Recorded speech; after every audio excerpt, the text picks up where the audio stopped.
ધાંગધ્રાની ખાનગી હોસ્પિટલ દ્વારા આચરાયેલ કૌભાંડ સામે તપાસ કરવા જિલ્લા કલેક્ટરને આવેદન।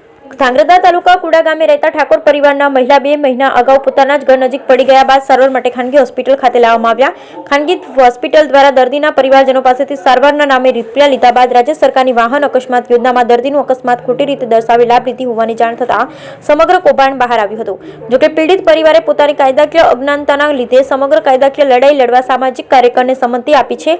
ત્યારે ધાંગધ્રા પોલીસ સહિત ઉચ્ચ સ્તરીય લેખિત રજૂઆત કરાઈ છતાં કોઈ કાર્યવાહી નહીં થતાં અંતે દર્દીના પરિવારજનો તથા સામાજિક કાર્યકર દ્વારા જિલ્લા કલેક્ટરને આવેદનપત્ર પાઠવી ધાંગધ્રાની ખાનગી હોસ્પિટલના સત્તાધીશો સામે તપાસ હાથ ધરી રાજ્યની સરકારની વાહન અકસ્માત યોજનામાં ગેરરીતિ આચરવાના લીધે ફરિયાદ નોંધવા લેખિત રજૂઆત કરી હતી।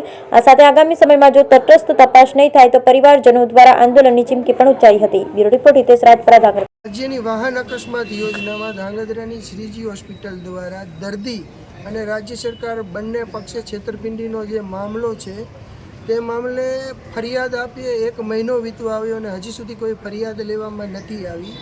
ત્યારે દર્દીના પરિવાર સાથે અમે જિલ્લા કલેક્ટરશ્રીને રજૂઆત કરવા આવ્યા છીએ કે પુરાવાઓ સાથેની સમગ્ર હકીકત અમે પોલીસ સમક્ષ નિવેદનમાં આપી ચૂક્યા છીએ। ટીનાબેનના પરિવાર દ્વારા જે પેમેન્ટ કરવામાં આવ્યું એ ઓનલાઈન સ્વરૂપે છે અને બેનને જે આ હોસ્પિટલ દ્વારા જે ફાઇલ આપી છે હિસ્ટ્રી સ્વરૂપે એમાં રિપોર્ટ જે રહ્યા એ ઓરિજિનલ આપવામાં આવ્યા છે અને ક્યાંય પણ MLCનો ઉલ્લેખ કરવામાં નથી આવ્યો।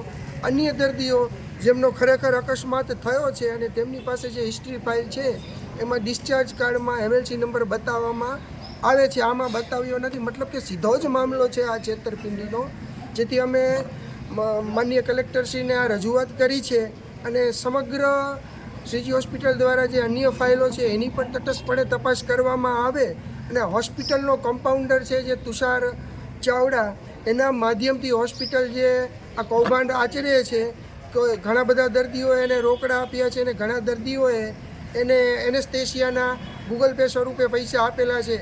એટલે આ પ્રકારની જો જલ્દી તટસ્થ તપાસને કાર્યવાહી કરવામાં આવે તો એક મોટું કૌભાંડ બહાર આવી શકે છે। દિન 7માં જો કોઈ યોગ્ય અને તટસ્થ કાર્યવાહી નહીં થાય તો દર્દી પીડિત પરિવાર અને એની સાથે હું ધાંગધ્રા નાયબ કલેક્ટરની કચેરીએ ઉપવાસ આંદોલન ઉપર બેસીશ।